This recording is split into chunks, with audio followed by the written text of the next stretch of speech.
Halo sob, ketemu lagi sama Mimin di berita terkini MotoGP. KTM adalah pabrikan yang tahun kemarin menjadi pabrikan terbaik kedua setelah Ducati. Tahun ini, dengan komposisi pembalapnya yang sangat oke, juga seharusnya akan menjadi pabrikan yang mengancam dominasi Ducati. Tapi, malah ada ancaman kehancuran. Bukan karena kondisi ekonominya yang sedang buruk, tapi kalau KTM tak bisa membuktikan dirinya. Seperti apa lengkapnya, kita bahas. Jangan sampai ketinggalan update tentang MotoGP dari TNT.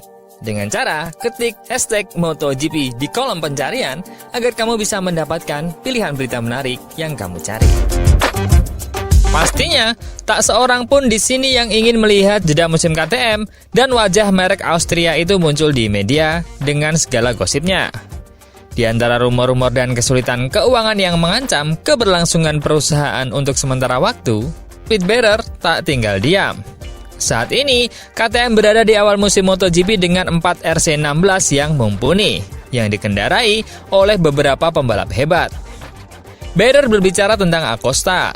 Dari keempat monster yang akan menggunakan RC16, Pedro Acosta tidak diragukan lagi adalah yang paling menonjol. Tahun lalu, dia hampir mengalahkan Brad Binder di klasemen keseluruhan saat dia masih baru dalam kategori tersebut. Bearer, yang menyadari potensi rekrutan briliannya, yang telah dia lihat tumbuh dalam keluarga KTM sejak lama, sangat memujinya.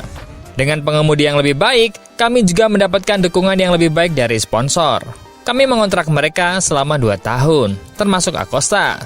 Jika mereka mendatangkan kesuksesan yang kita semua inginkan, mereka akan menjadi lebih mahal dan lebih diminati. Jika proyek kami berjalan lancar dan mereka mencapai level yang kami inginkan, kami mungkin bisa mempertahankan mereka. Tetapi, kami akan kehilangan Acosta dalam 2 tahun jika KTM tidak bisa menang, ungkapnya kepada Speedweek. Analisis yang dingin dan logis ini belum tentu terjadi, karena kartu-kartunya bisa saja dikocok ulang pada tahun 2027 dengan munculnya peraturan baru. Meskipun situasi tampaknya membaik bagi KTM, rencana restrukturisasi baru akan disahkan pada 25 Februari.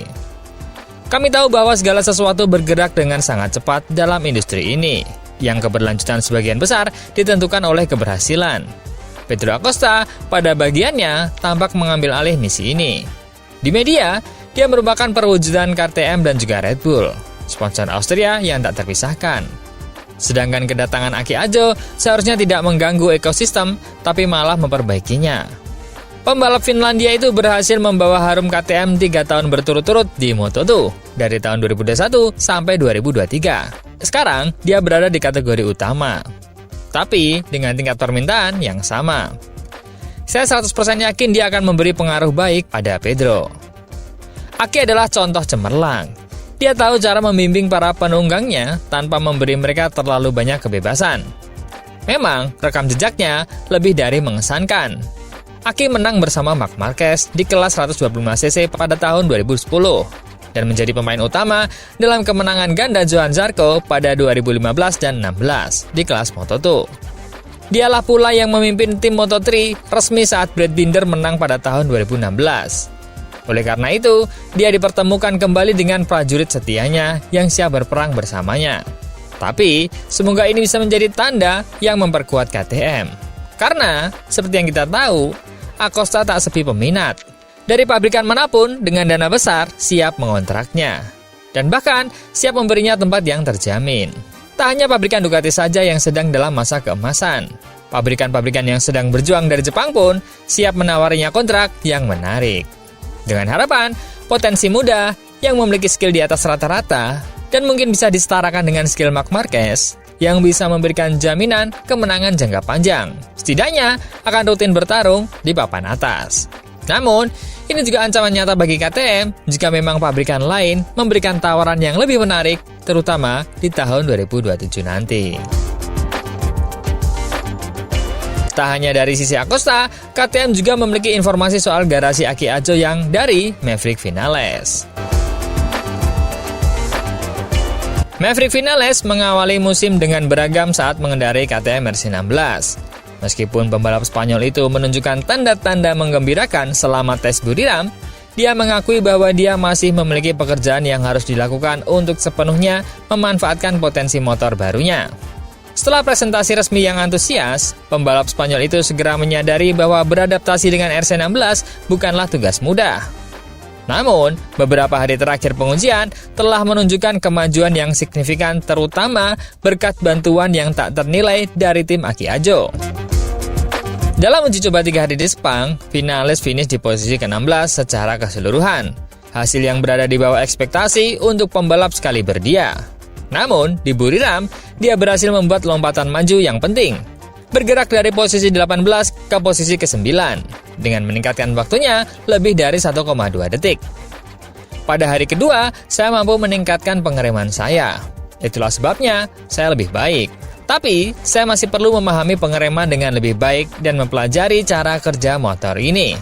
Saya memiliki cengkraman saat keluar dari tikungan. Tapi saat masuk, yang merupakan titik terkuat motor ini, saya tidak dapat memaksimalkannya. Tetapi, keadaan semakin membaik. Vinales, yang sebelumnya membalap untuk Suzuki, Yamaha, dan Aprilia di MotoGP, dikenal karena kemampuannya beradaptasi dengan berbagai motor. Namun, KTM RC16 tampaknya menimbulkan tantangan khusus. Pada hari Kamis, saya merasa nyaman di atas motor. Tetapi, untuk melangkah maju, saya memerlukan pemahaman yang lebih baik. Dalam hal kecepatan, saya merasa kompetitif. Tapi saya masih kalah sedikit di setiap putarannya. Tapi tidak seburuk itu. Saya jauh lebih dekat daripada saat di Sepang. Tim KTM, khususnya Aki Ajo, memainkan peran penting dalam adaptasi Maverick Vinales. Orang-orang KTM dan juga Aki terus-menerus mengingatkan saya tentang trik-trik menggunakan motor ini dan bagaimana saya harus menyesuaikan gaya berkendara saya. Ini bukan masalah kepercayaan, hanya butuh waktu saja. Ini tentang memanfaatkan semaksimal mungkin. Tentu saja, saya ingin dapat melakukan semuanya di sepeda sekarang. Tapi saya mungkin memerlukan 3 hari lagi atau tes penuh lainnya untuk memahami semuanya. Meski menghadapi tantangan, Vinales tetap optimis dan bertekad untuk memanfaatkan potensi penuh RC16 dengan dukungan tim dan pengalamannya. Dia berharap dapat cepat naik ke jajaran pemimpin kategori utama. Sedangkan kabar baik dari KTM adalah Pirer Industri AG telah menyetujui rencana restrukturisasi menjelang pemungutan suara penting KTM. Perusahaan Austria itu menang dalam pengadilan. Rencana restrukturisasi Pirer Industri AG telah disetujui oleh para kreditor di Austria, yang dapat menjadi langkah pertama menuju kelangsungan hidup KTM menjelang pemungutan suara yang penting. Pirer Mobility Group telah terlibat dalam krisis keuangan sejak akhir tahun yang memaksa melakukan administrasi mandiri untuk mencegah kebangkrutan. Sebagian besar masalahnya berasal dari utang yang ditanggung KTM AG yang dilaporkan melebihi 2 miliar. KTM akan menghadapi pemungutan suara penting mengenai rencana restrukturisasinya Selasa depan. Yang jika berhasil, akan membuatnya membayar kembali 30% dari total utangnya kepada kreditor pada akhir Mei. Awalnya, jangka waktu penyelesaian ditetapkan jangka 2 tahun. Namun, berkat investasi lebih dari 20 pihak yang mencapai 900 juta euro, jangka waktu tersebut dapat dipersingkat.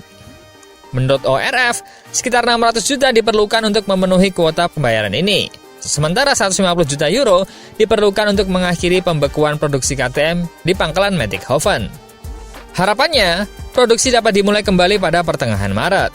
Pada hari Kamis, rencana restrukturisasi Pirer Industri AG diterima dalam sidang di Pengadilan Regional Wales.